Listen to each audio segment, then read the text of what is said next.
Assalamualaikum warahmatullahi wabarakatuh. Hello everyone. In this time we are from group 1. We would like to present our materials about the assessing grammar and vocabulary. And the first presenter is Gresella Intrisya. And the second presenter is Febriana Wildatussania. And I'm Nimas Melinda Nurhidayah. I'm a leader of group 1 and also the third presenter. Let's get started. Okay. Wait you guys.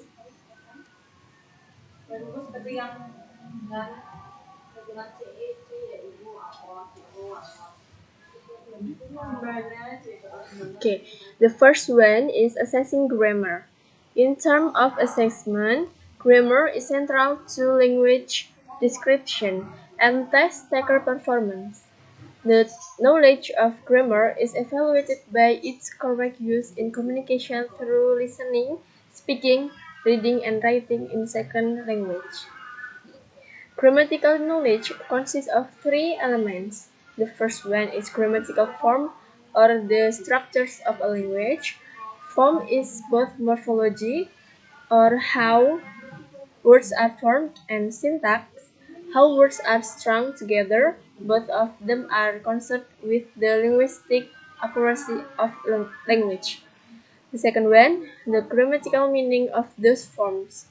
Grammatical meaning consists of both the literal and intended message that is conveyed by the form. It concerned with the meaningfulness of the language used. And the third one, their pragmatic meaning or use in a given context. The pragmatic or implied meaning result from the appropriate language choices a learner makes in a given communicative event. And the next is designing assessment tasks. Selected response. The first is multiple choice tasks.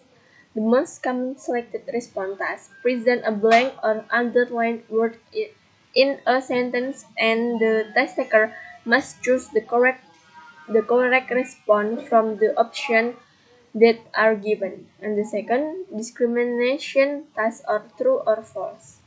The task that asks the test taker to attend to input that can be either a language or a non-language, and to respond in the form of a choice between or among contrasts or opposites such as true or false. And the last is noticing task or consciousness raising task.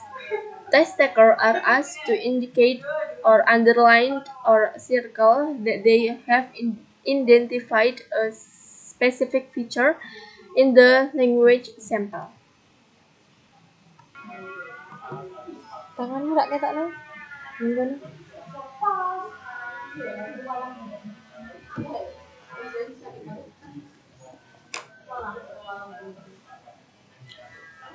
The next one is designing assessment task, limited production. The first one is gap filling task. The language is presented in the form of sentence, dialogue, or passage in which a number of words are deleted.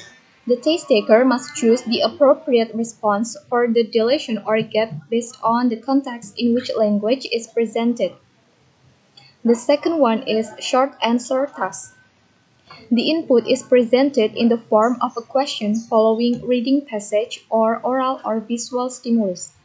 The expected test taker response can vary from single word to a sentence or two. The third one is dialogue completion task. The input is presented in the form of a short conversation or dialogue in which a part of the exchange or the entire exchange is left blank and the expected response meant to be grammatically correct.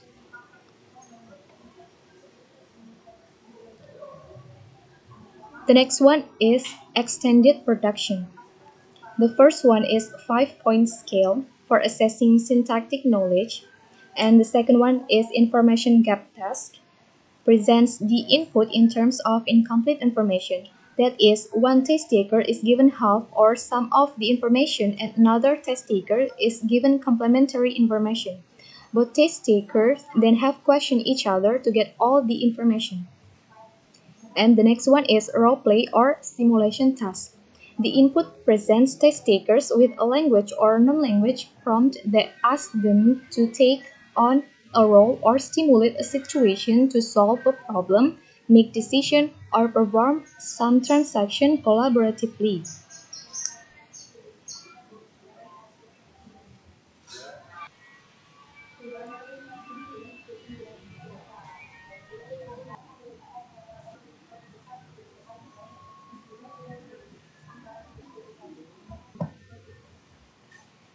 Okay, sorry guys.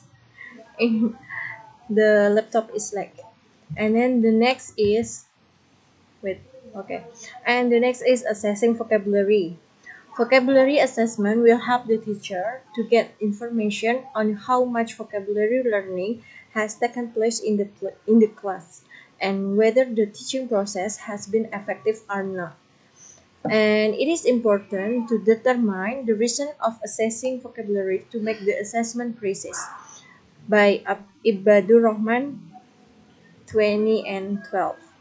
And then there are two types of vocabulary assessment. The first is discrete vocabulary and second is embed, embedded vocabulary. In the discrete vocabulary, there are four. And the first is multiple choice question format text, matching formats, sentence completion or gap fill items, and then translation. In the embedded